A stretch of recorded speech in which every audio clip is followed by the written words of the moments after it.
Cancer ਦਾ ਰੌਲਾ ਪੰਜਾਬ ਵਿੱਚ ਜ਼ਿਆਦਾ ਕਿਉਂ? ਸਾਡੇ ਵਾਸਤੇ ਖਤਰੇ ਦੀ ਘੰਟੀ ਬਣ ਚੁੱਕਿਆ। ਕੈਂਸਰ ਇੱਕ ਇਕੱਲੇ ਮਨੁੱਖ ਨੂੰ ਬਿਮਾਰੀ ਨਹੀਂ, ਸਾਡੇ ਸਮਾਜ ਨੂੰ ਕੈਂਸਰ ਨੇ ਲਪੇਟ 'ਚ ਲਿਆ। ਪਾਣੀ ਨੂੰ ਸਾਡੇ ਨੂੰ ਜ਼ਹਿਰਾਂ ਨੇ ਖਾ ਲਿਆ, ਸਾਡੇ ਜੰਗਲ ਖਤਮ ਹੋ ਗਏ, ਸਾਡੀ ਖੁਰਾਕ ਦੇ ਵਿੱਚ ਜ਼ਹਿਰ ਮਿਲ ਗਈ, ਸਾਡੀ ਜਿਹੜੀ ਮਾਂ ਭਾਸ਼ਾ ਪੰਜਾਬੀ ਆ ਉਹਨੂੰ ਹੋਰ ਭਾਸ਼ਾਵਾਂ ਦਾ ਕੈਂਸਰ ਹੋ ਗਿਆ। ਡੇਢ ਸਾਲ ਦੇ ਬੱਚੇ ਸਾਡੇ ਕੈਂਸਰ ਨੇ ਲਪੇਟ 'ਚ ਲੈ ਲਏ ਆ। ਸਵਾ ਸਾਲ ਦੇ ਬੱਚੇ ਦਿਲ ਦੀਆਂ ਬਿਮਾਰੀਆਂ ਤੋਂ ਪ੍ਰਭਾਵਿਤ ਨੇ, ਹਸਪਤਾਲ ਭਰੇ ਪਏ ਨੇ। ਸਾਡੇ ਪਸ਼ੂਆਂ ਨੂੰ ਕੈਂਸਰ ਹੋ ਗਿਆ, ਸਾਡੇ ਜਾਨਵਰਾਂ ਨੂੰ ਕੈਂਸਰ ਹੋ ਗਿਆ, ਇਕੱਲੇ ਮਨੁੱਖ ਦੀ ਗੱਲ ਨਹੀਂ ਗੀ ਜੀ। ਪੰਜਾਬ ਦੇ ਨਾਲ ਹਰਿਆਣਾ ਵੀ ਲੱਗਦਾ, ਸਾਡਾ ਸੇਮ ਮਾਡਲ ਹੈ, ਖੇਤੀ ਮਾਡਲ ਸਾਡਾ ਸੇਮ ਹੈ। ਉੱਥੇ ਇਹਨਾਂ ਰੌਲਾ ਕਿਉਂ? ਕੁਲਤਾਰ ਸੰਧਵਾ ਤੁਹਾਡੇ ਬੜੇ ਨੇੜੇ ਰਹੇ, ਅੱਜ ਕੱਲ੍ਹ ਕੁਲਤਾਰ ਸੰਧਵਾ ਤੁਹਾਡੀ ਗੱਲ ਸੁਣਦੇ ਆ? ਪਹਿਲਾਂ ਤਾਂ ਫਰਜ਼ ਉਹਨਾਂ ਦਾ ਬਣਦਾ ਵੀ ਇਸ ਚੀਜ਼ ਨੂੰ ਆਪ ਦੀ ਆਪ ਲੈਂਦੇ, ਜੇ ਨਾ ਵੀ ਸੁਣਨਗੇ ਤਾਂ ਫਿਰ ਗੱਲ ਲੋਕਾਂ ਨੂੰ ਸੁਣਾਉਣੀ ਆਉਂਦੀ ਵੀ ਆ। ਜੇ ਮਿੱਤਰ ਨੇ ਨਾ ਸੁਣੀ ਫਿਰ ਗੁਰਪ੍ਰੀਤ ਚੰਦਵਾ ਜਾਂ ਮੋਰਚਾ ਲਾ ਦੇਣਗੇ। ਮਿੱਤਰ ਹੋਣਾ ਇੱਕ ਚੀਜ਼ ਆ, ਪੰਜਾਬ ਹਿੱਤ ਹੋਣਾ ਇੱਕ ਚੀਜ਼ ਆ। ਗੁਰਪ੍ਰੀਤ ਚੰਦਵਾ ਬਾਫਰੀ ਯੂਨੀਵਰਸਿਟੀ ਆਫ ਹੈਲਥ ਸਾਇੰਸਿਸ ਨਾਲ ਤੁਸੀਂ ਅਕਸਰ ਆਡਾ ਲਾ ਕੇ ਬਹਿ ਜਾਂਦੇ ਹੋ। 31 ਫਰਵਰੀ ਦੇ ਬਿੱਲ ਕੱਟੇ ਹੋਏ ਆ ਡਾਕਟਰਾਂ ਨੇ। ਤੁਸੀਂ ਦੱਸੋ ਵੀ ਦੁਨੀਆ ਦੇ ਰਿਕਾਰਡ ਦੇ ਵਿੱਚ ਕੋਈ 31 ਫਰਵਰੀ ਆਈ ਆ? VC ਸਾਹਿਬ ਵਾਲੀ ਕੋਈ ਰਾਜਨੀਤਿਕ ਬੰਦਾ ਝਾਕਦਾ ਨਹੀਂ ਆ, ਕਿਉਂਕਿ ਅਕਾਲੀਆਂ ਦੇ ਰਾਜ 'ਚ ਵੀ ਉਹ ਰਹੇ, ਕਾਂਗਰਸ ਦੇ ਰਾਜ 'ਚ ਵੀ ਰਹੇ, ਅੱਜ ਝਾੜੂ ਦੇ ਰਾਜ 'ਚ ਵੀ ਉਹ ਜੰਮੇ ਹੋਏ ਨੇ। ਕੁਲਤਾਰ ਸੰਧਵਾ ਵੀ ਉਹਨਾਂ ਦੇ ਖਿਲਾਫ ਖੜੇ ਹੁੰਦੇ ਰਹੇ। ਬਿਲਕੁਲ। ਅੱਜ ਕਿਉਂ ਨਹੀਂ ਬੋਲਦੇ? ਮੈਂ ਤੁਹਾਡੇ ਬਾਰੇ ਜਾਣਨਾ ਚਾਹੁੰਦਾ, ਤੁਹਾਡੀ ਆਪ ਦੀ ਲਾਈਫ ਕੀ ਹੈ, ਕੀ ਤੁਸੀਂ ਕਰਦੇ ਹੋ, ਕਿੰਨਾ ਪੜ੍ਹੇ ਲਿਖੇ ਹੋ, ਪਰਿਵਾਰ 'ਚ ਕੌਣ ਕੌਣ ਹੈ? 10.5 ਜਮਾਤਾਂ ਮੈਂ ਪੜ੍ਹਿਆ, ਉਸ ਤੋਂ ਬਾਅਦ ਮੈਂ ਖੇਤੀ ਕਰਨ ਲੱਗ ਪਿਆ ਸੀ ਜੀ। ਇਹ 10.5 ਜਮਾਤਾਂ ਮੈਂ ਕਿਵੇਂ ਸਮਝਾਂ? ਮੈਂ +1 ਕਰਕੇ ਹਟ ਗਿਆ ਜੀ। ਉਹ ਜੇ +2 ਕਰਦਾ ਤਾਂ ਫੇਰ ਹੀ ਪੂਰਾ ਗਿਣਿਆ ਜਾਣਾ ਸੀ ਨਾ।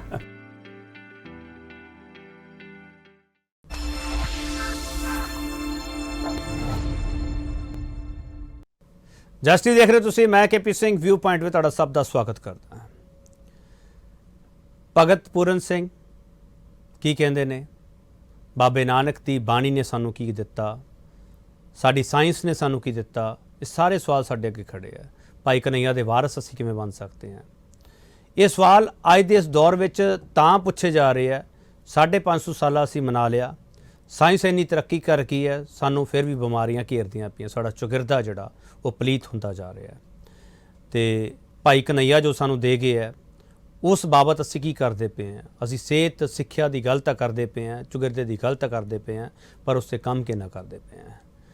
ਸਾਰੇ ਸਿਆਸਤਦਾਨਾਂ ਨੂੰ ਸਵਾਲ ਕੀਤੇ ਜਾ ਰਹੇ ਹੈ, ਸਮਾਜ ਸੇਵੀ ਹੈ ਜਿਹੜੇ ਉਹ ਸਵਾਲ ਕਰਦੇ ਪਏ ਹੈ। ਅਤੇ ਸਾਡਾ ਸਾਰਿਆਂ ਦਾ ਫਰਜ਼ ਹੈਗਾ, ਮੀਡੀਆ ਦਾ ਵੀ ਫਰਜ਼ ਹੈਗਾ ਕਿ ਉਹਨਾਂ ਮੁੱਦਿਆਂ 'ਤੇ ਗੱਲ ਕੀਤੀ ਜਾਵੇ। ਅਸੀਂ ਇਹਨਾਂ ਮੁੱਦਿਆਂ ਦੀ ਗੱਲ ਘੱਟ ਕਰਦੇ ਪਏ ਹਾਂ, ਕਿਉਂਕਿ ਅਸੀਂ ਜਿਸ ਦੌਰ ਵਿੱਚ ਗੁਜ਼ਰਦੇ ਪਏ ਹਾਂ ਉੱਥੇ ਚਮਕ ਦਮਕ ਦੀ ਗੱਲ ਹੋ ਰਹੀ ਹੈ। ਪਰ ਅੱਜ ਧਰਤੀ ਦੀ, ਮਿੱਟੀ ਦੀ, ਪਾਣੀ ਦੀ, ਚੌਗਿਰਦੇ ਦੀ ਗੱਲ ਹੋਣੀ ਚਾਹੀਦੀ ਹੈ। ਜਿੱਥੇ ਬਾਬੇ ਨਾਨਕ ਦੀ ਬਾਣੀ ਦਾ ਜ਼ਿਕਰ ਹੋ ਰਿਹਾ, ਉੱਥੇ ਬਾਬੇ ਨਾਨਕ ਦੇ ਫਲਸਫੇ ਨੂੰ ਅਸੀਂ ਮੰਨਦੇ ਨਹੀਂ ਪਏ। ਬਾਬੇ ਨਾਨਕ ਨੂੰ ਤਾਂ ਮੰਨਦੇ ਹਾਂ, ਪਰ ਉਹਨਾਂ ਦੇ ਫਲਸਫੇ ਨੂੰ ਨਹੀਂ ਮੰਨਦੇ ਕਿ ਉਹ ਮੰਨਣਾ ਪੈਣਾ। ਅਤੇ ਇਸੇ ਬਾਬਤ ਗੱਲ ਕਰਨ ਦੇ ਲਈ ਅੱਜ ਸਾਡੇ ਨਾਲ ਬਹੁਤ ਹੀ ਖਾਸ ਮਹਿਮਾਨ ਮੌਜੂਦ ਹੈ, ਜਿਹੜੇ ਖੁਦ ਮਿੱਟੀ ਨਾਲ ਮਿੱਟੀ ਹੁੰਦੇ ਹੈ ਅਤੇ ਪਲੀਤ ਹੁੰਦੇ ਪਾਣੀਆਂ ਨੂੰ ਖੁਦ ਜਾ ਕੇ ਦੇਖਦੇ ਹੈ, ਅਤੇ ਜਿਹੜੇ ਮਾਨਸਿਕ ਤੌਰ 'ਤੇ ਹਾਲਾਤ ਜਿਨ੍ਹਾਂ ਦੇ ਮਾੜੇ ਹੈ, ਜਿਨ੍ਹਾਂ ਦੇ ਮਾਲੀ ਤੌਰ 'ਤੇ ਹਾਲਾਤ ਮਾੜੇ, ਉਹਨਾਂ ਨੂੰ ਖੁਦ ਜਾ ਕੇ ਮਿਲਦੇ। ਗੁਰਪ੍ਰੀਤ ਸਿੰਘ ਚੰਦਪਾਚਾ ਸਮਾਜ ਸੇਵੀ ਨੇ, ਇਸ ਤੋਂ ਸਾਡੇ ਨਾਲ ਮੌਜੂਦ ਹੈਗੇ। ਗੁਰਪ੍ਰੀਤ ਸਿੰਘ, ਬਹੁਤ ਸਵਾਗਤ ਹੈ ਸਰ ਤੁਹਾਡਾ। ਬਹੁਤ ਬਹੁਤ ਧੰਨਵਾਦ। ਕੀ ਹਾਲ ਹੈ ਤੁਹਾਡਾ? ਬਹੁਤ ਚੜ੍ਹਦੀ ਪਰ ਜਿਨ੍ਹਾਂ ਕੋਲ ਤੁਸੀਂ ਜਾਣਦੇ ਹੋ ਉਹਨਾਂ ਦੇ ਹਾਲ ਚੰਗੇ ਨਹੀਂ ਹੈਗੇ ਜੀ। ਉਹਨਾਂ ਦੇ ਹਾਲ ਚੰਗੇ ਕਿਵੇਂ ਹੋਣਗੇ? ਦੇਖੋ, ਇਹ ਹਾਲ ਉਦੋਂ ਹੀ ਚੰਗੇ ਹੋਣਗੇ ਜੇ ਅਸੀਂ ਗੁਰੂ ਨਾਨਕ ਸਾਹਿਬ ਦਾ ਬਚਨ ਮੰਨਾਂਗੇ। ਜਿਵੇਂ ਤੁਸੀਂ ਜ਼ਿਕਰ ਕੀਤਾ, ਅਸੀਂ ਪੜ੍ਹਦੇ ਹਾਂ, ਅਸੀਂ ਅਮਲ ਲਈ ਕੀਤਾ। ਪਵਨ ਗੁਰੂ, ਪਾਣੀ ਪਿਤਾ, ਮਾਤਾ ਧਰਤ ਮਹੱਤ। ਸਾਰਿਆਂ ਨੂੰ ਸਾਡੇ ਵਾਸਤੇ ਹਾਲਾਤ ਚੰਗੇ ਕਰਨ ਵਾਲੇ, ਆਉਣ ਵਾਲੀ ਪੀੜ੍ਹੀ ਵਾਸਤੇ ਸਾਨੂੰ ਸ਼ੁੱਧ ਵਾਤਾਵਰਨ ਦੀ ਲੋੜ ਹੈ, ਸ਼ੁੱਧ ਪਾਣੀ, ਸ਼ੁੱਧ ਖੁਰਾਕ ਦੀ। ਅਤੇ ਜਿਸ ਦੀ ਬਦੌਲਤ ਅਸੀਂ ਪੈਸੇ ਦੀ ਦੌੜ ਦੇ ਵਿੱਚ ਅਸੀਂ ਸਾਰੇ ਕਾਸੇ ਨੂੰ ਹੀ ਤਬਾਹ ਕਰ ਲਿਆ, ਅਤੇ ਜਿਹਦਾ ਨੁਕਸਾਨ ਸਾਡੀ ਆਉਣ ਵਾਲੀ ਪੀੜ੍ਹੀ ਦੀ ਭੁਗਤ ਰਹੀ ਆ।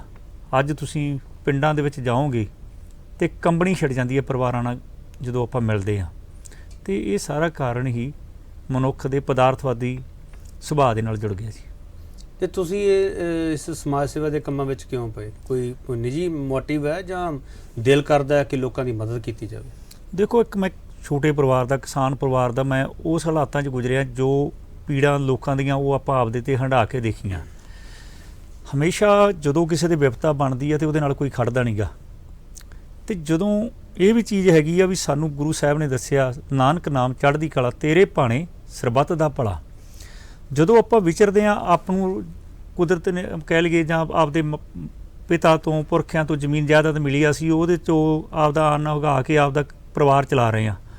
ਪਰ ਜਿਹੜੇ ਉਹ ਪਰਿਵਾਰ ਨੇ ਜਿਨ੍ਹਾਂ ਦੇ ਕੋਲੇ ਇਨਕਮ ਦੇ ਸੋਰਸ ਕੰਮ ਨੇ, ਉਹ ਕਿਸੇ ਬਿਮਾਰੀ ਦੀ ਲਪੇਟ 'ਚ ਆ ਜਾਂਦੇ, ਕਿਸੇ ਪ੍ਰੋਬਲਮ 'ਚ ਆ ਜਾਂਦੇ, ਤੇ ਜਿਹੜੇ ਉਹਨਾਂ ਦੇ ਹਾਲਾਤ ਦੇਖੀਦੇ ਆ, ਉਸ ਤੋਂ ਬਾਅਦ ਜਿਹੜਾ ਦਿਲ ਆਪਣਾ ਉਹ ਕੰਬ ਉੱਠਦਾ ਵੀ ਪ੍ਰਮਾਤਮਾ ਨੇ ਸਾਨੂੰ ਇੰਨਾ ਕੁਝ ਦਿੱਤਾ, ਤੇ ਇਹ ਵਿਚਾਰੇ ਇਸ ਜ਼ਿੰਦਗੀ ਔਰ ਮੌਤ ਦੀ ਲੜਾਈ ਲੜ ਰਹੇ ਆ, ਆਰਥਿਕ ਤਬਾਹੀ ਵੀ ਹੋ ਰਹੀ ਆ, ਤੇ ਉਹ ਚੀਜ਼ਾਂ ਖਿੱਚ ਕੇ ਸਾਨੂੰ ਗੁਰੂ ਸਾਹਿਬ ਦੇ ਬਚਨ ਵਾਲੀਆਂ ਵੀ, ਸਰਬੱਤ ਦੇ ਭਲੇ ਵਾਲੀ, ਤੇ ਉਹਨਾਂ ਦੇ ਦੁੱਖ ਦੇਖ ਕੇ ਐਂ ਲੱਗਦਾ ਵੀ ਜਿਹੜਾ ਇਹ ਦੁੱਖ ਹੰਢਾ ਰਹੇ ਆ ਇਸ ਧਰਤੀ ਤੇ, ਜੇ ਅਸੀਂ ਇਹ ਕੁਛ ਨਾ ਕੀਤਾ ਤੇ ਉਹ ਦਿਨ ਦੂਰ ਨਹੀਂ ਜਦੋਂ ਹਰ ਚੁੱਲ੍ਹੇ ਤੇ ਹਰ ਪਰਿਵਾਰ ਉਸ ਤਰ੍ਹਾਂ ਦੀਆਂ ਬਿਮਾਰੀਆਂ ਦੀ ਲਪੇਟ 'ਚ ਆ ਜਾਊਗਾ, ਜੇ ਅਸੀਂ ਗੁਰੂ ਸਾਹਿਬ ਦੇ ਬਚਨ ਨੂੰ ਨਾ ਕਮਾਇਆ।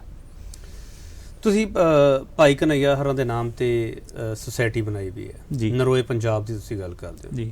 ਤੁਹਾਡੀ ਜੇ ਮੈਂ ਹੁਣ ਇਹ ਪੁੱਛਾਂ ਤੁਹਾਨੂੰ ਸਵਾਲ ਕਿ ਤੁਹਾਡੀ ਪ੍ਰਾਪਤੀ ਕੀ ਹੈ ਹੁਣ ਤੱਕ, ਇੰਨੇ ਸਾਲ ਹੋ ਗਏ ਤੁਹਾਨੂੰ ਕੰਮ ਕਰਦਿਆਂ ਨੂੰ ਜੀ, ਤਾਂ ਉਸ ਸਵਾਲ ਦਾ ਜਵਾਬ ਕੀ ਹੋਊਗਾ ਤੁਹਾਡੇ ਕੋਲ? ਦੇਖੋ ਜੀ, ਜਿਹੜਾ ਅਸੀਂ ਪਹਿਲਾਂ ਜਦੋਂ ਸੰਸਥਾ ਬਣਾਈ ਸੀ 2007 ਦੇ ਵਿੱਚ, ਉਦੋਂ ਸਿਰਫ ਅਸੀਂ ਇਹ ਸੀ ਵੀ ਕੈਂਸਰ ਆ ਜਿਹੜੀ ਇੱਕ ਬਿਮਾਰੀ ਆ, ਤੇ ਜਿਹੜਾ ਇਹ ਤੋਂ ਪੀੜਤ ਆ ਉਹਦੀ ਮਦਦ ਆਪਾਂ ਆਰਥਿਕ ਜਾਂ ਉਹਦੇ ਨਾਲ ਖੜ ਕੇ ਕਿਵੇਂ ਕਰਨੀ ਆ। ਜਿਵੇਂ ਜਿਵੇਂ ਆਪਾਂ ਇਸ 'ਤੇ ਕੰਮ ਕਰਦੇ ਗਏ, ਸਾਨੂੰ ਇਹ ਲੱਗਾ ਵੀ ਕੈਂਸਰ ਇੱਕ ਇਕੱਲੇ ਮਨੁੱਖ ਨੂੰ ਬਿਮਾਰੀ ਨਹੀਂ, ਸਾਡੇ ਸਮਾਜ ਨੂੰ ਕੈਂਸਰ ਨੇ ਲਪੇਟ 'ਚ ਲਿਆ। ਜੇ ਗੱਲ ਕਰੀਏ ਸਾਡੇ ਵਾਤਾਵਰਣ ਦੀ, ਪਾਣੀ ਨੂੰ ਸਾਡੇ ਨੂੰ ਜ਼ਹਿਰਾਂ ਨੇ ਖਾ ਲਿਆ, ਸਾਡੇ ਜੰਗਲ ਖਤਮ ਹੋ ਗਏ, ਸਾਡੀ ਖੁਰਾਕ ਦੇ ਵਿੱਚ ਜ਼ਹਿਰ ਮਿਲ ਗਈ, ਸਾਡੀ ਜਿਹੜੀ ਮਾਂ ਭਾਸ਼ਾ ਪੰਜਾਬੀ ਆ ਉਹਨੂੰ ਹੋਰ ਭਾਸ਼ਾਵਾਂ ਦਾ ਕੈਂਸਰ ਹੋ ਗਿਆ। ਮਤਲਬ ਕੈਂਸਰ ਇੱਕ ਮਨੁੱਖ ਦੀ ਬਿਮਾਰੀ ਨਹੀਂ ਸੀ, ਕੈਂਸਰ ਇੱਕ ਸਾਡੇ ਸਮਾਜ ਦੇ ਵਿੱਚ ਫੈਲੀ ਹੋਈ ਇੱਕ ਬਿਮਾਰੀ ਆ। ਉਹਦੇ ਖਿਲਾਫ ਲੜ ਲਈ ਭਾਈ ਕਨ੍ਹਈਆ ਕੈਂਸਰ ਰੋਕੋ ਸੁਸਾਇਟੀ ਨੇ 2007 ਤੋਂ ਲਗਾਤਾਰ ਮਰੀਜ਼ਾਂ, ਪਹਿਲਾਂ ਤਾਂ ਅਸੀਂ ਮਰੀਜ਼ਾਂ ਦੀ ਆਪਾਂ ਮਦਦ ਕਰਨੀ ਆ, ਉਹਨਾਂ ਦੇ ਨਾਲ ਖੜਨਾ, ਫਿਰ ਇਹ ਲਿਖਿਆ ਵੀ ਆਪਾਂ ਕਿੰਨੀ ਕੁ ਮਦਦ ਕਰ ਦਿਆਂਗੇ, ਕਿਉਂ ਨਾ ਉਹਨਾਂ ਦੇ ਹੱਕਾਂ ਲਈ ਲੜਿਆ ਜਾਵੇ। ਸਾਰਿਆਂ ਨੂੰ ਪਹਿਲਾਂ ਅਸੀਂ 2009 ਦੇ ਵਿੱਚ 250 ਪੰਚਾਇਤਾਂ ਤੋਂ ਮਤੇ ਪਵਾ ਕੇ ਭਾਰਤ ਸਰਕਾਰ ਔਰ ਪੰਜਾਬ ਸਰਕਾਰ ਨੂੰ ਭੇਜੇ ਵੀ ਜਿਹੜੀ ਕੈਂਸਰ ਦੀ ਬਿਮਾਰੀ ਆ ਇਹ ਜਾਤ ਧਰਮ ਪੁੱਛ ਕੇ ਨਹੀਂ ਆਉਂਦੀ। ਉਸ ਤੋਂ ਪਹਿਲਾਂ ਨਾ ਇੱਕ ਪੰਜਾਬ ਨਰੋਗੀ ਯੋਜਨਾ ਸੀ, ਸਿਰਫ ਪੀਲੇ ਕਾਰਡ ਵਾਲੇ ਨੂੰ ਵੀ 1.5 ਲੱਖ ਰੁਪਈਆ ਸਰਕਾਰ ਦਿੰਦੀ ਕੈਂਸਰ ਵਾਲੇ ਨੂੰ। ਉਸ ਸਮੇਂ 2007 ਵਿੱਚ ਮੇਰੇ ਪਿੰਡ 2 ਮਰੀਜ਼ ਸੀਗੇ, ਮੈਂ ਉਹਨਾਂ ਦੀ ਭੱਜ ਨੱਸ ਕੀਤੀ, ਉਹ ਵਿਚਾਰੇ ਬਚੇ ਵੀ ਨਹੀਂ, ਨਾ ਉਹਨਾਂ ਨੂੰ ਮੈਂ ਕੋਈ ਮਦਦ ਦਵਾ ਸਕਿਆ। ਉਸ ਤੋਂ ਬਾਅਦ ਮੈਂ ਪਤਾ ਕੀਤਾ, ਮੈਂ ਕਿਹਾ ਨੇੜੇ ਦੇਖੀ ਇਸ ਤਰ੍ਹਾਂ ਦੇ ਲੋਕ ਹੋਰ ਵੀ ਹੋਣਗੇ ਪਿੰਡਾਂ ਦੇ ਆਸੇ-ਪਾਸੇ। ਉਦੋਂ ਮਾਲਵਾ ਦੇ ਵਿੱਚ ਇਹ ਗੱਲ ਪ੍ਰਚਲਿਤ ਸੀ ਵੀ ਇੱਕ ਕੈਂਸਰ ਟ੍ਰੇਨ ਚੱਲ ਰਹੀ ਹੈ ਬੀਕਾਨੇਰ ਨੂੰ, ਹੈ ਨਾ। ਉਹ ਗਏ ਜਦੋਂ ਅਸੀਂ, ਤੇ ਲੋਕਾਂ ਨੂੰ ਤਾਲਮੇਲ ਕੀਤਾ, ਤੇ ਉਹ ਬਿਮਾਰੀ ਅੱਗੇ ਕਾਫੀ ਲੋਕਾਂ 'ਚ ਆ ਰਹੀ ਸੀ, ਇੱਥੋਂ ਤੱਕ ਕਿ ਵੀ ਉਸ ਬਿਮਾਰੀ ਕਰਕੇ ਰਿਸ਼ਤੇ ਟੁੱਟ ਰਹੇ ਸੀਗੇ, ਆਰਥਿਕ ਤੰਗੀਆਂ ਕਰਕੇ। ਉਹ ਬੱਚੇ ਅੱਜ ਸਾਡੇ ਕੋਲੇ ਪੜ੍ਹ ਵੀ ਰਹੇ ਕਿਸੇ ਪਰਿਵਾਰ ਦੇ। ਫਿਰ ਉਹਨਾਂ ਦੇ ਹੱਕਾਂ ਲਈ ਲੜਿਆ ਗਿਆ। 2009 ਦੇ ਵਿੱਚ ਅਸੀਂ ਮੁਹਿੰਮ ਸ਼ੁਰੂ ਕੀਤੀ, ਪੰਚਾਇਤਾਂ ਤੋਂ ਮਤੇ ਪਵਾ ਕੇ ਉਸ ਸਮੇਂ ਦੀ ਸਰਕਾਰ ਭਾਵੇਂ ਕੇਂਦਰ ਹੋਵੇ ਪੰਜਾਬ, ਉਹਨਾਂ ਨੇ ਵਾਰ-ਵਾਰ ਬੇਨਤੀਆਂ ਕੀਤੀਆਂ। ਉਸ ਤੋਂ ਬਾਅਦ ਉਹਨਾਂ ਨੇ 11 ਦੇ ਵਿੱਚ ਜਾ ਕੇ ਸਾਰੇ ਕੈਂਸਰ ਮਰੀਜ਼ਾਂ ਨੂੰ 1.5 ਲੱਖ ਸਰਕਾਰ ਨੇ ਦੇਣਾ ਸ਼ੁਰੂ ਕੀਤਾ। ਉਹ ਅਸੀਂ ਧੰਨਵਾਦ ਕਰਦੇ ਹਾਂ। ਉਸ ਤੋਂ ਇਲਾਵਾ ਜਦੋਂ ਮਰੀਜ਼ ਸਫ਼ਰ ਕਰਦੇ ਸੀ, PGI ਹਸਪਤਾਲ ਹੁੰਦਾ ਸੀ ਉਹਨਾਂ ਸਮਿਆਂ 'ਚ, ਬੀਕਾਨੇਰ ਦਿੱਲੀ ਜਾਂਦੇ ਸੀ, ਕਿਰਾਇਆ ਬਹੁਤ ਲੱਗ ਜਾਂਦਾ ਜਦੋਂ ਵਾਰ-ਵਾਰ ਉਹ ਕੀਮੋ ਲਵਾ ਕੇ ਜਾਂ ਸਿੱਕ ਲਾਉਣ ਜਾਂਦੇ ਸੀ। ਫਿਰ ਅਸੀਂ ਮਾਸਟਰ ਮੋਹਨ ਲਾਲ ਜੀ ਕੋਲ ਆ ਕੇ ਬੇਨਤੀ ਕੀਤੀ ਵੀ ਕੈਂਸਰ ਮਰੀਜ਼ ਤੇ ਉਹਦੇ ਇੱਕ ਵਾਰਸ ਨੂੰ ਫ੍ਰੀ ਬੱਸ ਤੇ ਸਫ਼ਰ ਦੀ ਸਹੂਲਤ ਦਿੱਤੀ ਜਾਵੇ। ਉਹਨਾਂ ਨੇ ਉਹ ਪ੍ਰਵਾਨ ਕੀਤੀ, ਉਹ ਅੱਜ ਵੀ ਜਾਰੀ ਆ। ਇਹਦੇ ਨਾਲ ਹੀ ਜਦੋਂ ਅਸੀਂ ਫਿਰ ਅੱਗੇ ਦੇਖਿਆ ਵੀ ਜਿਹੜੇ ਮਰੀਜ਼ਾਂ ਦੇ ਲਈ ਦਵਾਈਆਂ ਆਪਣੀ ਸੰਸਥਾ ਲੈ ਕੇ ਦਿੰਦੀ ਸੀ ਉਸ ਸਮੇਂ, ਵੀ ਜਿਹੜੇ ਲੋੜਵੰਦ ਹੁੰਦੇ ਸੀ, ਕੋਈ ਮਹੀਨੇ ਦੇ 20-15 ਮਰੀਜ਼ ਜਿਹੜੇ ਅਸੀਂ ਸੰਸਥਾ ਦੇ ਮੈਂਬਰ ਸੀ ਇਕੱਠੇ ਆਪਦੀ ਸੇਵਾ ਕਰਕੇ, ਉਹਦੇ ਵਿੱਚ ਦਵਾਈਆਂ ਦੀ ਬਹੁਤ ਵੱਡੀ ਲੁੱਟ ਸਾਹਮਣੇ ਆਈ। ਤੁਸੀਂ ਹੈਰਾਨ ਹੋਵੋਗੇ, ਆਮ ਆਪਾਂ ਕਿਸੇ ਵੀ ਚੀਜ਼ ਨੂੰ ਇਹ ਸੋਚਦੇ ਆ ਵੀ ਦਵਾਈ ਕਿਸੇ ਵੀ ਚੀਜ਼ ਤੇ ਮਾਰਜਨ 100% ਤੱਕ ਮੰਨ ਕੇ ਚੱਲਦੇ ਆ ਵੀ 50% 60% ਹੋਊਗਾ। ਜਿਹੜੀਆਂ ਦਵਾਈਆਂ ਅਸੀਂ ਮਰੀਜ਼ਾਂ ਨੂੰ ਖਰੀਦ ਕੇ ਦਿੰਦੇ ਸੀਗੇ, ਇੱਕ ਦਵਾਈ ਦਾ ਅਸੀਂ ਜਿਹੜੀ ਖਰੀਦੀ ਜਿਹੜੇ ਰੇਟ ਤੇ 1738 ਰੁਪਏ ਦੀ ਖਰੀਦੀ, ਉਹਦਾ MRP 19,800 ਰੁਪਈਆ ਸੀਗਾ। ਕੁਛ ਦਵਾਈਆਂ ਅਸੀਂ 611 ਰੁਪਏ ਦੀ ਖਰੀਦੀ, ਉਹਦਾ MRP 7200। ਇੱਕ ਦਵਾਈ ਅਸੀਂ 1050 ਦੀ ਖਰੀਦੀ, ਉਹਦਾ MRP 10,500, ਜਾਣੀ ਕਿ 1000% ਮਾਰਜਨ ਮੰਨ ਕੇ ਚੱਲੋ ਤੁਸੀਂ, 10 ਗੁਣਾ। ਫਿਰ ਮੈਂ ਪੰਜਾਬ ਸਰਕਾਰ ਨੂੰ, ਕੇਂਦਰ ਸਰਕਾਰ ਨੂੰ, MP ਸਾਹਿਬਾਨਾਂ ਨੂੰ ਚਿੱਠੀਆਂ ਲਿਖੀਆਂ ਵੀ ਆਹ ਦਵਾਈਆਂ ਦੀਆਂ ਡੱਬੀਆਂ ਉੱਤੇ MRP ਕਿਹੜੀ ਕੰਪਨੀ ਆ, ਕਿਹਦੀ ਹੈਗੀ ਆ, ਦੂਜੇ ਪਾਸੇ ਜਿਹੜੇ ਦਵਾਈ ਖਰੀਦੀ ਹੋਈ ਸੀ ਉਹਦੇ ਬਿੱਲ ਨਾਲ ਲਾਤੇ, ਵੀ ਇਹ ਲੁੱਟ ਇੰਨੀ ਕਿਉਂ ਹੋ ਰਹੀ ਹੈ। 1738 ਵਾਲੀ ਦਵਾਈ ਤੇ 2000 MRP ਤਾਂ ਮੰਨ ਲਈਏ ਆਪਾਂ, ਤੇ 19,800 ਕਿਵੇਂ ਲਾ ਲਈਏ, ਕਿਉਂਕਿ ਜੇ 19,800 ਤੇ ਕਮਿਸਟ ਵੇਚ ਲੂਗਾ, ਉਹਨੂੰ ਆਪਾਂ ਉੱਤੇ ਕੋਈ ਕਾਰਵਾਈ ਨਹੀਂ ਕਰ ਸਕਦੇ, ਕਿਉਂਕਿ ਸਰਕਾਰ ਨੇ ਲੁੱਟਣ ਵਾਸਤੇ ਮਾਨਤਾ ਦਿੱਤੀ ਹੋਈ ਆ ਵੀ ਉਹ 19,800 ਦੀ ਵੇਚ ਸਕਦਾ। ਫਿਰ ਅਸੀਂ ਜਦੋਂ ਨਹੀਂ ਕਿਸੇ ਨੇ ਸੁਣਵਾਈ ਕੀਤੀ, ਨਾ ਕੇਂਦਰ 'ਚ, ਨਾ ਪੰਜਾਬ ਸਰਕਾਰ, ਨਾ ਹੈਲਥ ਮਿਨਿਸਟਰ ਇੰਡੀਆ ਨੇ, ਨਾ ਪੰਜਾਬ ਨੇ, ਫਿਰ ਮੈਂ ਇੱਕ ਦਿਨ ਬੈਠੇ ਨੇ 2 ਲਾਈਨਾਂ ਲਿਖੀਆਂ ਮਾਣਯੋਗ ਚੀਫ ਜਸਟਿਸ ਸਾਹਿਬ ਪੰਜਾਬ ਅਤੇ ਹਰਿਆਣਾ ਕੋਰਟ ਨੂੰ। ਮੈਂ ਕਿਹਾ ਸਰ ਵੀ ਇਸ ਤਰ੍ਹਾਂ ਲੁੱਟ ਹੋ ਰਹੀ ਆ ਦਵਾਈਆਂ ਦੀ, ਇੱਕ ਪਾਸੇ ਦਵਾਈਆਂ ਦੀਆਂ ਡੱਬੀਆਂ ਤੇ ਇੱਕ ਪਾਸੇ ਰੈਪਰ ਇੰਨੀ ਨਹੀਂ ਹੋ ਰਹੀ, ਕਿਰਪਾ ਕਰਕੇ ਧਿਆਨ ਦਿਓ। ਉਹ 2 ਲਾਈਨਾਂ ਦੀ ਮੇਰੀ ਚਿੱਠੀ ਨੂੰ ਉਹਨਾਂ ਨੇ ਜਨਹਿਤ ਪਟੀਸ਼ਨ ਮੰਨਦੇ ਹੋਏ ਉਹ 'ਤੇ ਸੁਣਵਾਈ ਸ਼ੁਰੂ ਕੀਤੀ। ਫਿਰ ਸਾਨੂੰ ਉਸ ਦੇ ਵਿੱਚ ਮਾਣਯੋਗ ਅਸੀਂ ਅਰੋੜਾ ਸਾਹਿਬ ਵਕੀਲ ਦਿੱਤੇ, ਹਾਈ ਕੋਰਟ ਨੇ ਆਪ ਸਾਡਾ ਇੱਕ ਪੈਸਾ ਵੀ ਨਹੀਂ ਲੱਗਾ, ਰੁਪਇਆ ਤਾਂ ਦੂਰ ਦੀ ਗੱਲ ਆ। ਅਸੀਂ ਉਹ ਕੇਸ ਜਿੱਤੇ, 156 ਦਵਾਈਆਂ ਦੇ ਰੇਟ ਅਸੀਂ ਨਿਰਧਾਰਿਤ ਕਰਾਏ, ਉਹ 'ਚ ਭਾਰਤ ਸਰਕਾਰ ਧਿਰ ਬਣਾਈ, ਨਾਪਾ ਬਣਾਈ, ਕੈਮੀਕਲ ਵਾਲੇ ਬਣਾਏ ਸਾਰੇ, ਪਰ ਇਸ ਤੇ ਅੱਗੇ ਕੰਮ ਕਰਨ ਦੀ ਹਜੇ ਹੋਰ ਲੋੜ ਹੈਗੀ ਆ ਜੀ। ਕੰਮ ਕਰਨ ਦੀ ਲੋੜ ਹੈ। ਤੁਸੀਂ ਬਹੁਤ ਵੱਡਾ ਤੇ ਸੰਜੀਦਾ ਸਵਾਲ ਚੁੱਕਿਆ ਕੈਂਸਰ ਵਾਲਾ। ਮੈਂ ਤੇ ਵਾਪਸ ਆਉਂਗਾ, ਇੱਕ ਛੋਟਾ ਜਿਹਾ ਬ੍ਰੇਕ ਲਵਾਂਗੇ, ਬ੍ਰੇਕ ਤੋਂ ਵਾਪਸ ਆਵਾਂਗੇ। ਗੁਰਪ੍ਰੀਤ ਸਿੰਘ ਚੰਦਬਾਜਾ ਹੋਰੀ ਸਾਡੇ ਨਾਲ ਮੌਜੂਦ ਹੈ। ਕੀ ਹੈ ਕੈਂਸਰ ਦੇ ਨਾਂ ਤੇ ਕਿਤੇ ਪੰਜਾਬ ਨੂੰ ਕਾਰੋਬਾਰੀ ਮੁਹਾਨੇ ਵਜੋਂ ਤਾਂ ਨਹੀਂ ਦੇਖਿਆ ਜਾ ਰਿਹਾ ਹੈਗਾ, ਕਾਰੋਬਾਰੀ ਖਿੱਤੇ ਵਜੋਂ ਤਾਂ ਨਹੀਂ ਦੇਖਿਆ ਜਾ ਰਿਹਾ। ਬਹੁਤ ਮਹੱਤਵਪੂਰਨ ਸਵਾਲ ਹੈਗਾ, ਇਸ ਸਵਾਲ ਨੂੰ ਵੀ ਐਡਰੈਸ ਕਰਨ ਦੀ ਜ਼ਰੂਰਤ ਹੈ। ਕੀ ਹੈ ਕੈਂਸਰ ਦਾ ਰੌਲਾ ਪੰਜਾਬ ਵਿੱਚ ਜ਼ਿਆਦਾ ਕਿਉਂ? ਵਾਪਸ ਆ ਰਿਹਾ।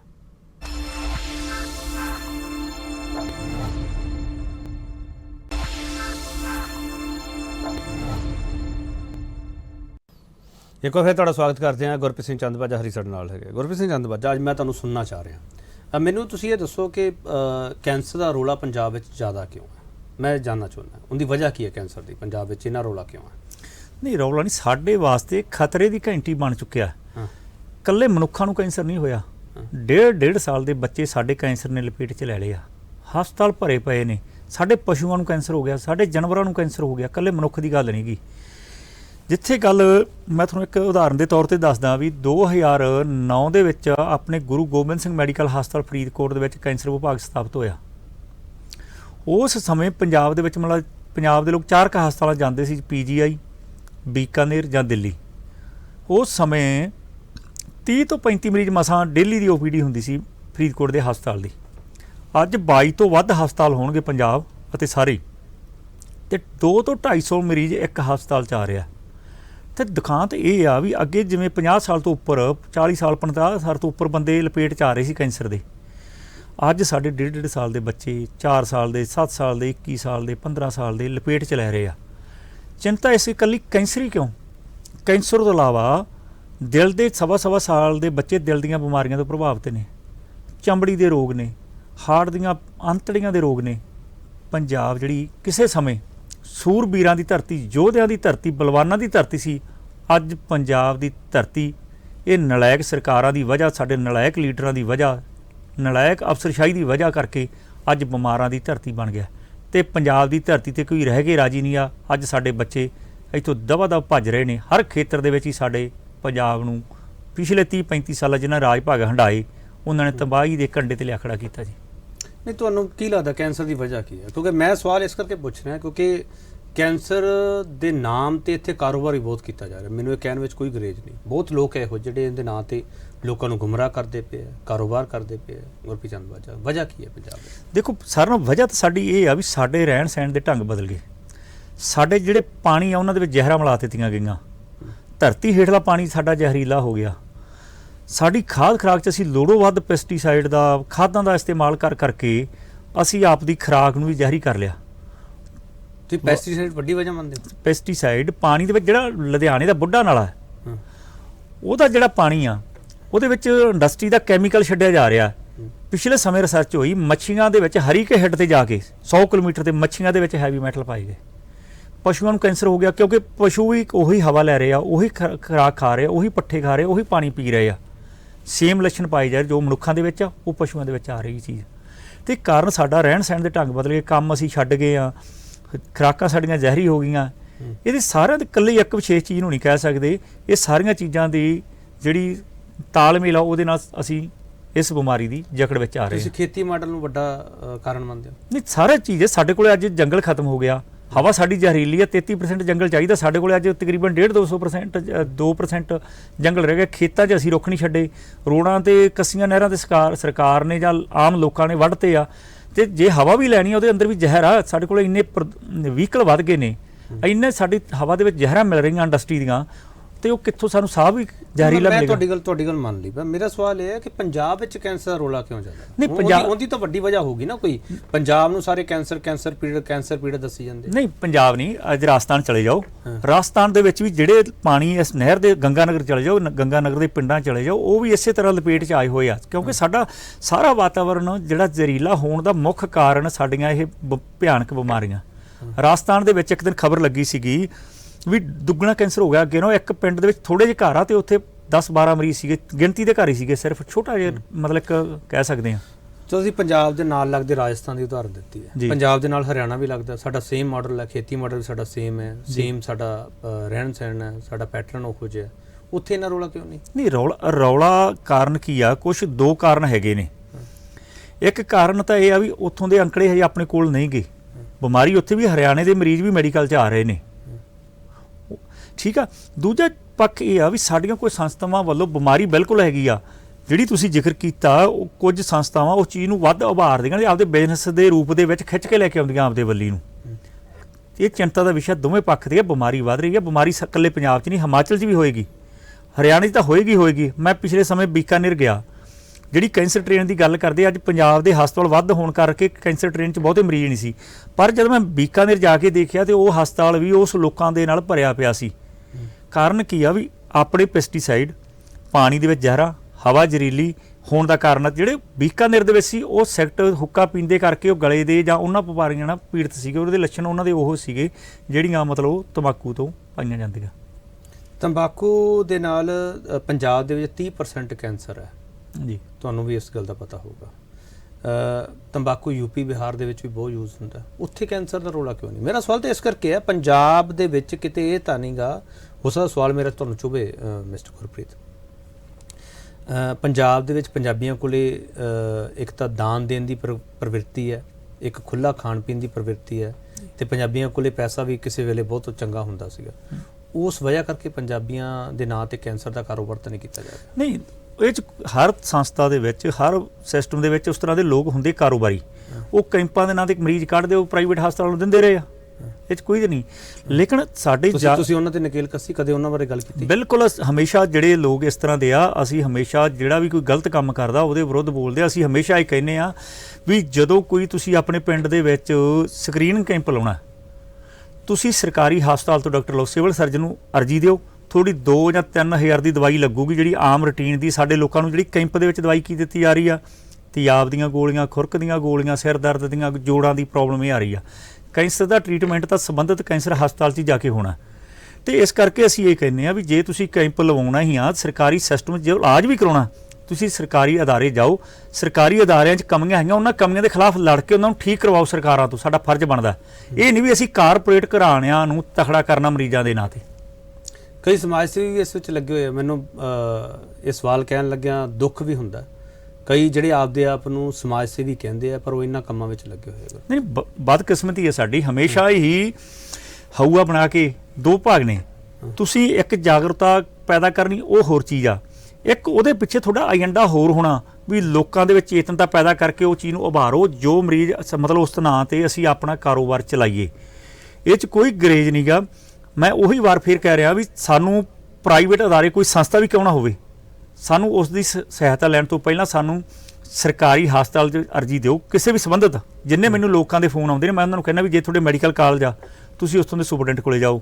ਜੇ ਤੁਸੀਂ ਜ਼ਿਲ੍ਹੇ 'ਚ ਬੈਠੋ, ਆਪਦੇ ਸਿਵਲ ਸਰਜਨ ਨੂੰ ਕਹੋ ਵੀ ਸਾਨੂੰ ਆਹ ਡਾਕਟਰ ਚਾਹੀਦੇ, ਅਸੀਂ ਸਕਰੀਨਿੰਗ ਕੈਂਪ ਲਾਉਣਾ। ਜੇ ਕੋਈ ਉਸ ਸ਼ੱਕੀ ਮਰੀਜ਼, ਤੁਸੀਂ ਲਿਟਰੇਚਰ ਤਿਆਰ ਕਰੋ ਵੀ ਕੈਂਸਰ ਦੇ ਵਿੱਚ ਕਿਹੜੇ-ਕਿਹੜੇ ਲੱਛਣ ਨੇ। ਉਹ 5-4 ਚੀਜ਼ਾਂ ਹੀ ਆ, ਬਹੁਤੀਆਂ ਨਹੀਂ ਆਪਣੇ ਸਮਝਣ ਵਾਲੀਆਂ। ਜੇ ਉਸ ਤਰ੍ਹਾਂ ਦੇ ਕਿਸੇ ਦੇ ਲੱਛਣ ਪਾਏ ਜਾਂਦੇ ਆ, ਤੁਸੀਂ ਸੰਬੰਧਿਤ ਹਸਪਤਾਲ ਵਿੱਚ ਜਾਓ।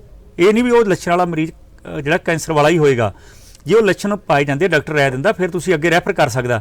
ਤੇ ਜੇ ਅਸੀਂ ਪ੍ਰਾਈਵੇਟ ਸੰਸਥਾਵਾਂ ਤੋਂ ਲੱਖਾਂ ਰੁਪਏ ਦੇ ਕੇ ਕੈਂਪ ਵੀ ਲਵਾ ਕੇ ਫਿਰ ਮਰੀਜ਼ ਨੇ ਤਾਂ ਫਿਰ ਉੱਥੇ ਹੀ ਜਾਣਾ ਹਸਪਤਾਲ ਹੀ। ਤੇ ਕਿਉਂ ਨਾ ਅਸੀਂ ਪਬਲਿਕ ਸੈਕਟਰ ਨੂੰ ਤਕੜਾ ਕਰੀਏ, ਪਬਲਿਕ ਸੈਕਟਰ ਤੋਂ ਸਹੂਲਤਾਂ ਲਈਏ, ਤੇ ਜਿਹੜਾ ਆਪਦਾ ਦਸਵੰਧ ਦਾ ਪੈਸਾ ਉਹ ਅਸੀਂ, ਜੇ ਕੋਈ ਮਰੀਜ਼ ਨਿਕਲੇ ਆਉਂਦਾ, ਜੇ ਤੁਸੀਂ ਦਾਨ ਹੀ ਕਰਨਾ, ਤੁਸੀਂ ਆਪਣੇ ਪਿੰਡ 'ਚ ਕੈਂਪ ਲਵਾਇਆ, ਜੇ ਕੋਈ ਪਹਿਲੀ ਗੱਲ ਰੱਬ ਨਾ ਕਰੇ, ਜੇ ਕੋਈ 2 ਮਰੀਜ਼ ਨਿਕਲੇ ਆਉਂਦੇ ਆ, ਉਹ ਇਲਾਜ ਨਹੀਂ ਕਰਵਾ ਸਕਦੇ, ਉਹ ਪੈਸਾ ਤੁਸੀਂ ਉਹਨਾਂ ਮਰੀਜ਼ਾਂ ਦੇ ਇਲਾਜ ਤੇ ਆਪ ਲਾ ਦਿਓ, ਕਿਸੇ ਸੰਸਥਾ ਨੂੰ ਦੇਣ ਦੇ ਬਜਾਏ। ਇੱਕ ਹੈਪੇਟਾਈਟਿਸ ਸੀ ਦਾ ਬਹੁਤ ਜ਼ਿਆਦਾ ਅਸਰ ਹੈ ਪੰਜਾਬ ਦੇ ਵਿੱਚ, ਕਾਲੇ ਪੀਲੀਏ ਦਾ ਜੀ। ਤੁਸੀਂ ਉਹਦੇ ਤੇ ਕਦੇ ਕੰਮ ਕੀਤਾ ਤੇ ਉਹਦੀ ਵੱਡੀ ਵਜ੍ਹਾ ਕੀ ਮੰਨਦੇ ਹੋ ਕਾਲਾ ਪੀਲੀਆ ਫੈਲਣ ਦਾ?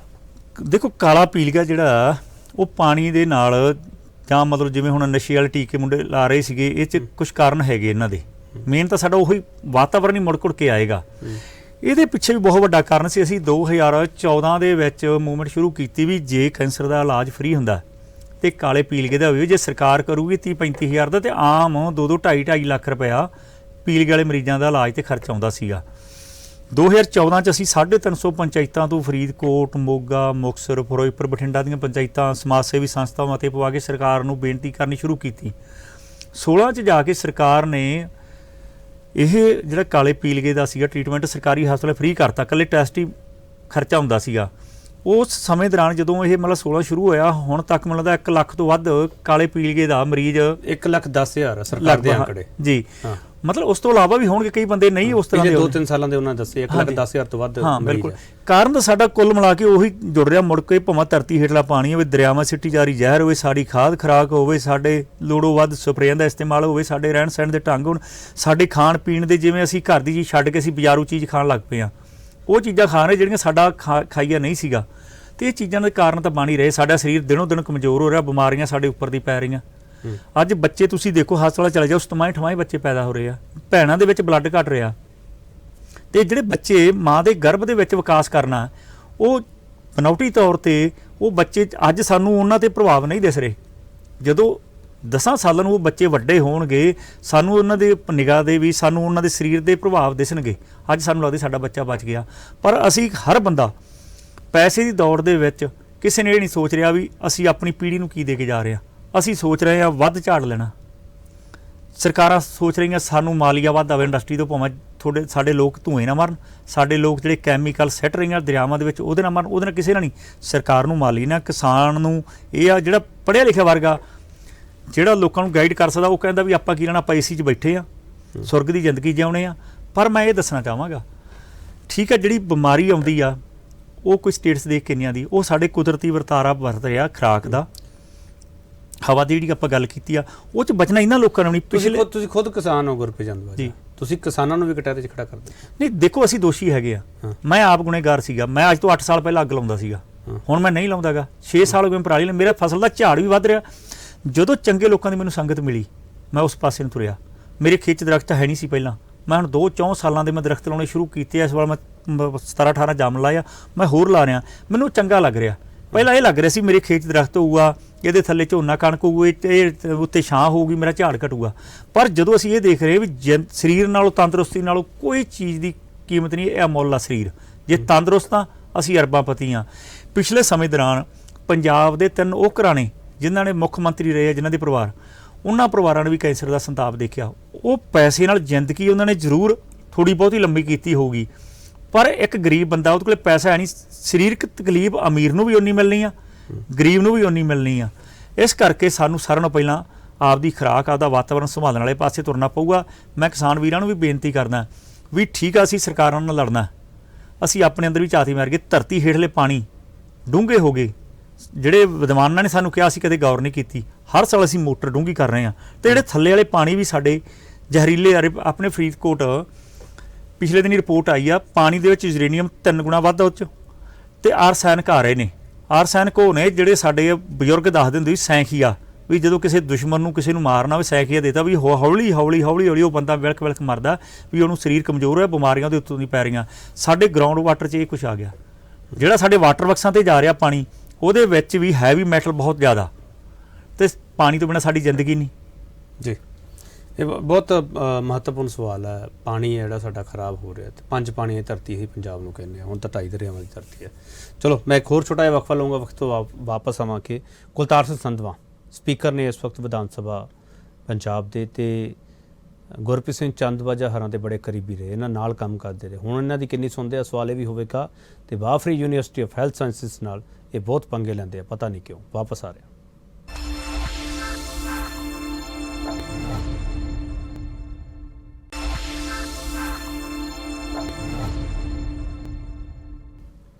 ਇੱਕ ਵਾਰ ਫਿਰ ਤੁਹਾਡਾ ਸਵਾਗਤ ਕਰਦੇ ਹਾਂ। ਅਤੇ ਬਹੁਤ ਸੰਜੀਦਾ ਵਿਸ਼ਾ ਜਿਹੜਾ ਕਿ ਸਾਡੇ ਸਟੂਡੀਓ ਦੇ ਵਿੱਚੋਂ ਅੱਜ ਕੱਲ੍ਹ ਆਊਟ ਹੋ ਰਿਹਾ, ਪਤਾ ਨਹੀਂ ਕਿਉਂ ਆਊਟ ਹੋ ਰਿਹਾ, ਕਿਉਂਕਿ ਅਸੀਂ ਚੌਗਿਰਦੇ ਦੀ ਗੱਲ ਘੱਟ ਕਰਨਾ ਚਾਹੁੰਦੇ ਹਾਂ, ਪਾਣੀ ਦੀ, ਧਰਤੀ ਦੀ, ਹਵਾ ਦੀ, ਇਹਦੀ ਗੱਲ ਘੱਟ ਕਰਨਾ ਚਾਹੁੰਦੇ। ਪਤਾ ਨਹੀਂ ਕਿਉਂ ਘੱਟ ਕਰਨਾ ਚਾਹੁੰਦੇ, ਕਿਉਂਕਿ ਅਸੀਂ ਉਸ ਦੌਰ ਵਿੱਚ ਹਾਂ ਜਿਸ ਦੌਰ ਵਿੱਚ ਸਾਨੂੰ ਸਿਰਫ ਚਕਾਚੌਂਧ ਦਿਖਦੀ ਪਈ। ਮੈਂ ਵਾਰ-ਵਾਰ ਜ਼ਿਕਰ ਕਰ ਰਿਹਾ ਗੁਰਪ੍ਰੀਤ ਸਿੰਘ ਚੰਦਵਾਜਾ। ਕੁਲਤਾਰ ਸਿੰਘ ਸੰਧਵਾਂ ਤੁਹਾਡੇ ਬੜੇ ਨੇੜੇ ਰਹੇ ਆ, ਬੜਾ ਉਹਨਾਂ ਨੇ ਤੁਹਾਡੇ ਨਾਲ ਸੜਕਾਂ 'ਤੇ ਵੀ ਗੁਜ਼ਾਰੇ ਆ, ਦਰਿਆ ਦੇ ਕੰਢਿਆਂ 'ਤੇ ਵੀ ਬਹੁਤ ਤੁਹਾਡੇ ਨਾਲ ਦਿਨ ਗੁਜ਼ਾਰੇ ਆ। ਅੱਜ ਕੱਲ੍ਹ ਕੁਲਤਾਰ ਸਿੰਘ ਸੰਧਵਾਂ ਤੁਹਾਡੀ ਗੱਲ ਸੁਣਦੇ ਆ?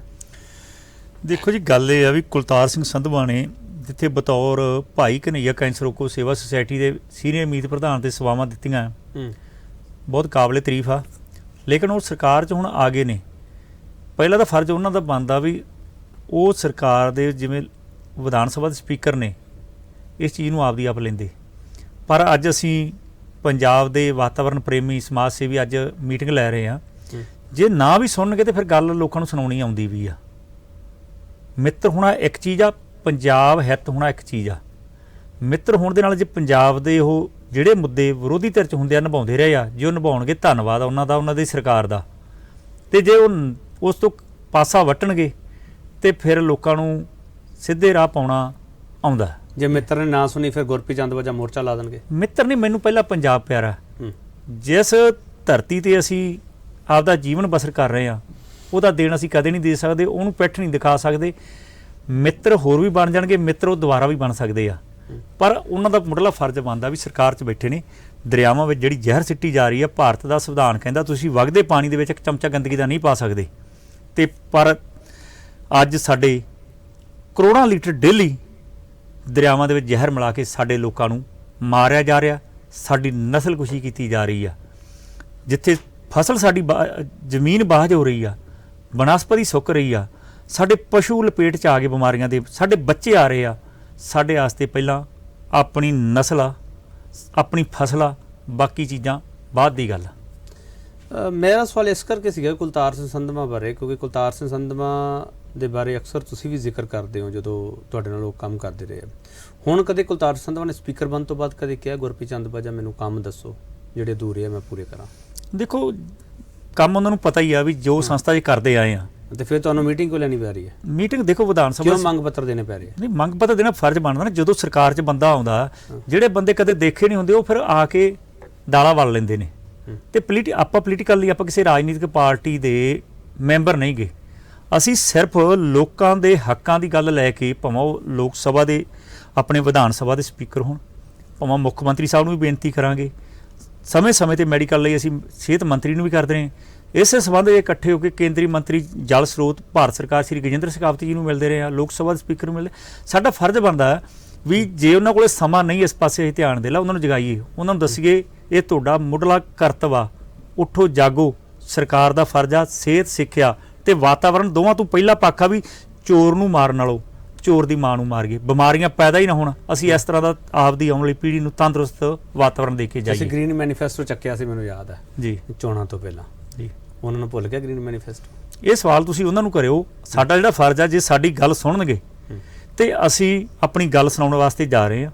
ਅਸੀਂ ਇਹ ਕਹਿਣ ਵਾਸਤੇ ਵੀ ਜਾ ਰਹੇ ਹਾਂ ਤੁਹਾਨੂੰ ਰੱਬ ਨੇ ਹੁਣ ਪਾਵਰ ਦਿੱਤੀ ਆ। ਜਿੱਥੇ ਤੁਸੀਂ ਸਮਾਜਿਕ ਆਰਥਿਕ ਦੀ ਗੱਲ ਕਰਦੇ ਹੋ ਵਿਧਾਨ ਸਭਾ ਦੇ ਵਿੱਚ, ਘੱਟੋ ਘੱਟ ਇੱਕ ਦਿਨ ਦਾ ਵਾਤਾਵਰਣ ਤੇ ਸੈਸ਼ਨ ਬੁਲਾਓ, ਧਰਤੀ, ਹਵਾ, ਪਾਣੀ, ਸਾਡੀ ਸਿਹਤ ਤੇ ਡਿਬੇਟ ਹੋਵੇ ਤੇ ਉਸ ਤੋਂ ਅੱਗੇ ਤੁਸੀਂ ਉਹਦੇ ਹੱਲ ਕੱਢੋ।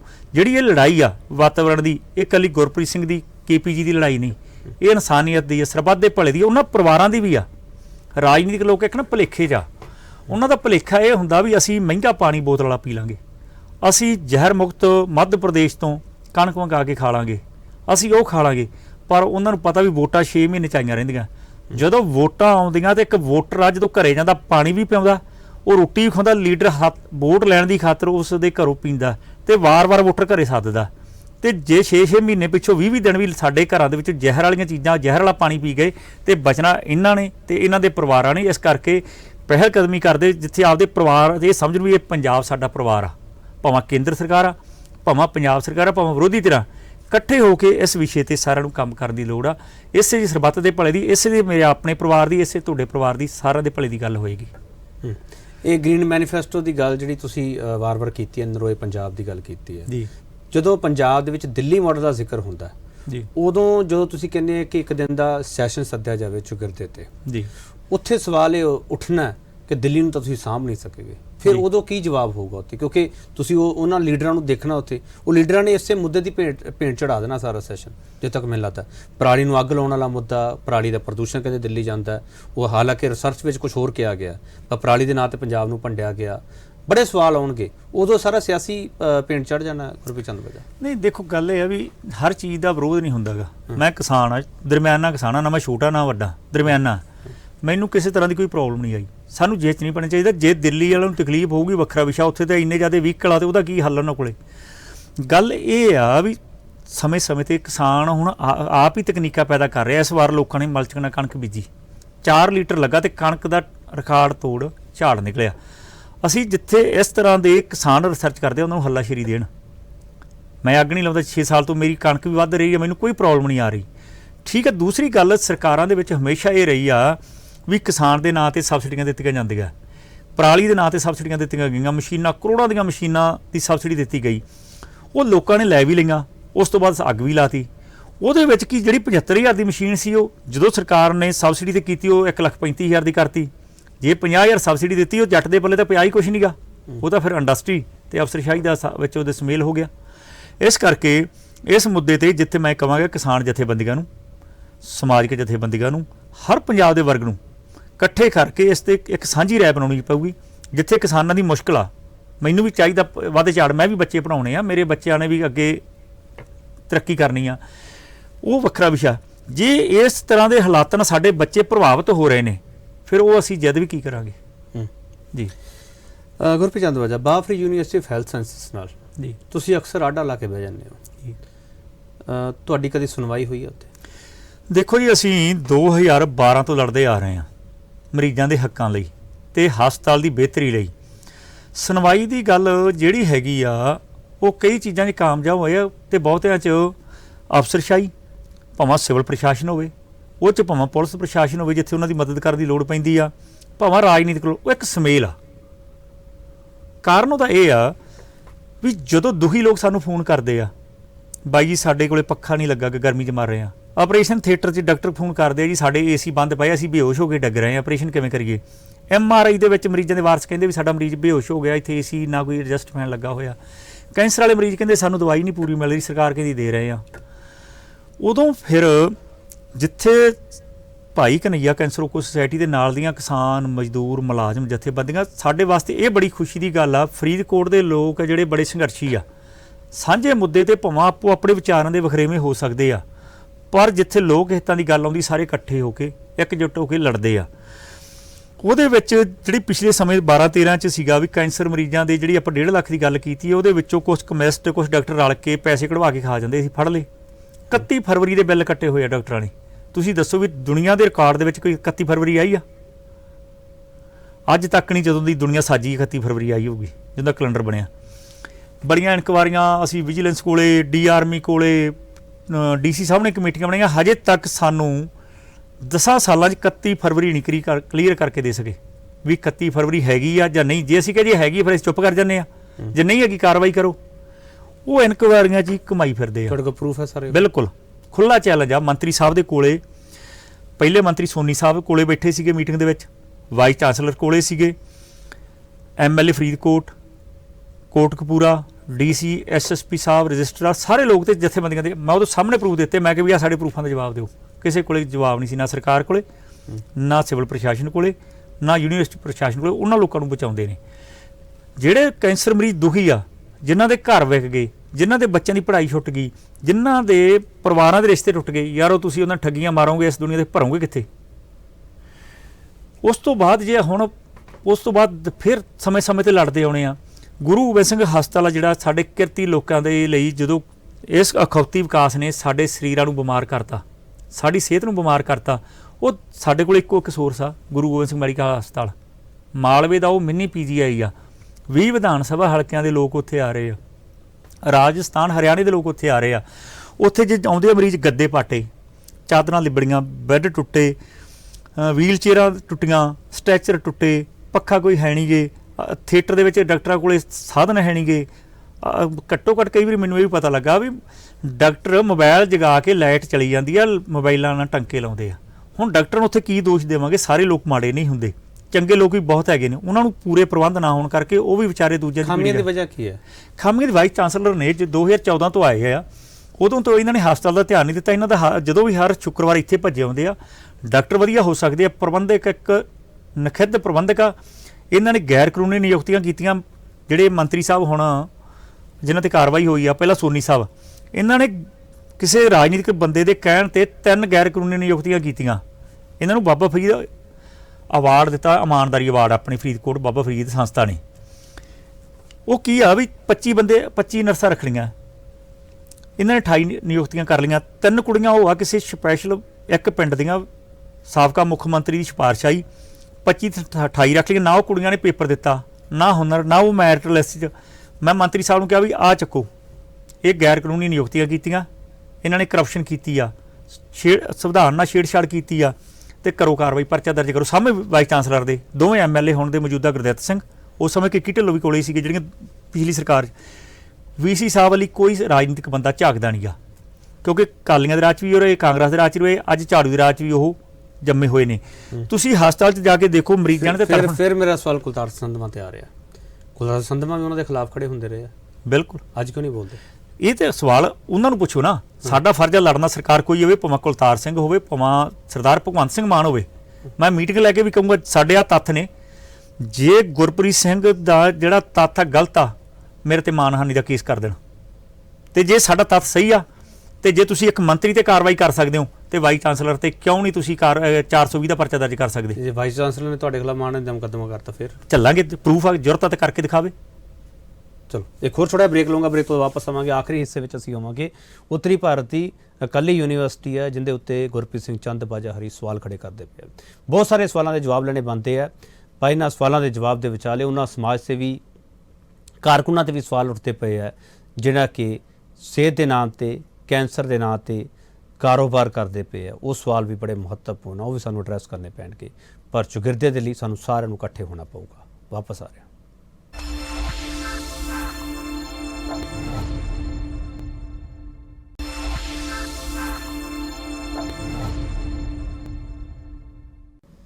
ਇੱਕ ਵਾਰ ਫਿਰ ਤੁਹਾਡਾ ਸਵਾਗਤ ਕਰਦੇ ਹਾਂ। ਗੁਰਪ੍ਰੀਤ ਸਿੰਘ ਚੰਦ ਬਾਜਾ ਹਰੀ ਸਾਡੇ ਨਾਲ ਮੌਜੂਦ ਹੈਗੇ। ਗੁਰਪ੍ਰੀਤ ਸਿੰਘ, ਜਦੋਂ ਮੈਂ ਤੁਹਾਨੂੰ ਚੁਗਿਰਦੇ ਦਾ ਸਵਾਲ ਕਰਦਾ, ਉਦੋਂ ਸਰਕਾਰਾਂ ਨੇ ਬੜੇ ਕੰਮ ਕੀਤੇ ਆ। ਸਰਕਾਰਾਂ ਕਹਿੰਦੀਆਂ ਅਸੀਂ ਪੌਦੇ ਲਵਾਏ ਆ, ਫਿਰ 550 ਸਾਲਾਂ ਤੇ ਬੜੀ ਵੱਡੀ ਇੱਕ ਮੁਹਿੰਮ ਸ਼ੁਰੂ ਹੋਈ ਸੀਗੀ।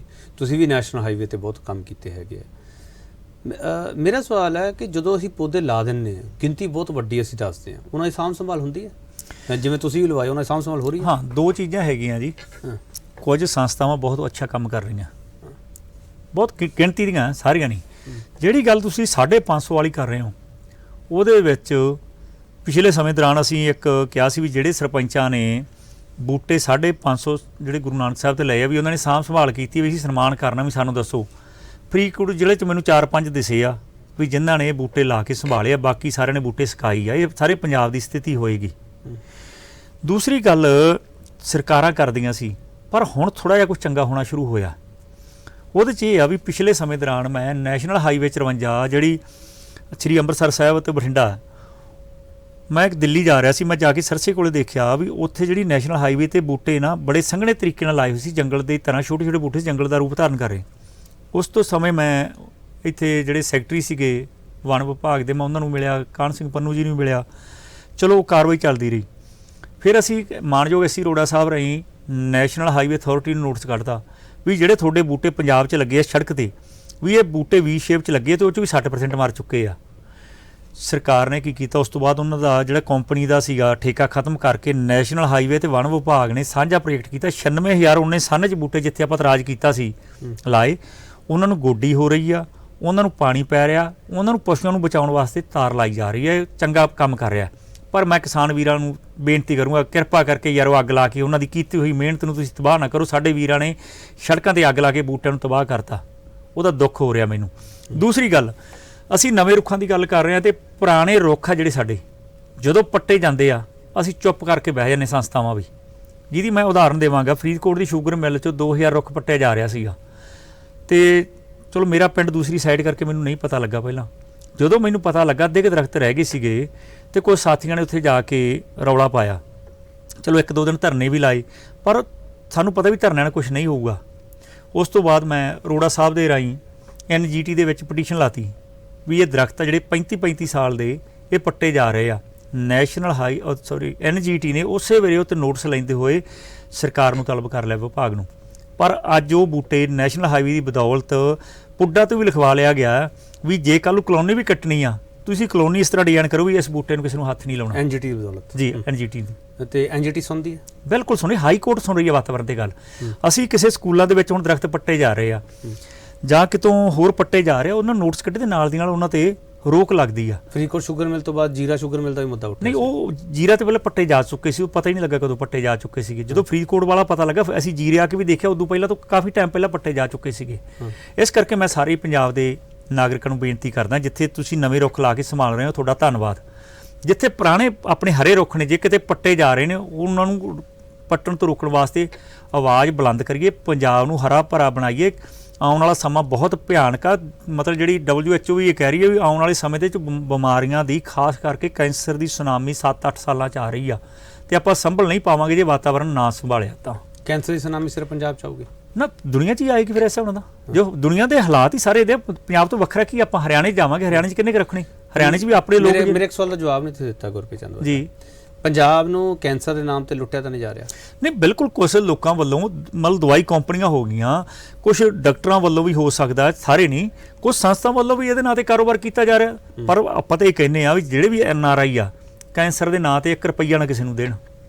ਉਹ ਜੋ ਕੁਛ ਕਰਨਾ ਚਾਹੁੰਦੇ ਪਿੰਡ ਆਉਣ, ਸਰਕਾਰੀ ਅਦਾਰਿਆਂ ਦੀਆਂ ਸੇਵਾਵਾਂ ਲੈਣ, ਤੇ ਪਬਲਿਕ ਸੈਕਟਰ ਨੂੰ ਅਸੀਂ ਤਕੜਾ ਕਰੀਏ। ਜਿਹੜਾ ਲੋਕਾਂ ਦਾ ਸੈਕਟਰ ਹੈ, ਜਿਹੜਾ ਅੱਜ ਤਬਾਹ ਹੋ ਰਿਹਾ, ਜਿਹੜਾ ਸਰਕਾਰਾਂ ਦੀ ਵੀ ਨੀਤੀ ਹੈ ਵੀ ਉਸ ਸੈਕਟਰ ਨੂੰ ਆਪਾਂ PP ਮੋਡ ਤੇ ਪ੍ਰਾਈਵੇਟ ਹੱਥਾਂ ਦੇਈਏ, ਉਹਨੂੰ ਰੋਕੀਏ। ਕੈਂਸਰ ਮਾਫੀਆ ਤਾਂ ਨਹੀਂ ਪੰਜਾਬ 'ਚ ਆ ਰਿਹਾ?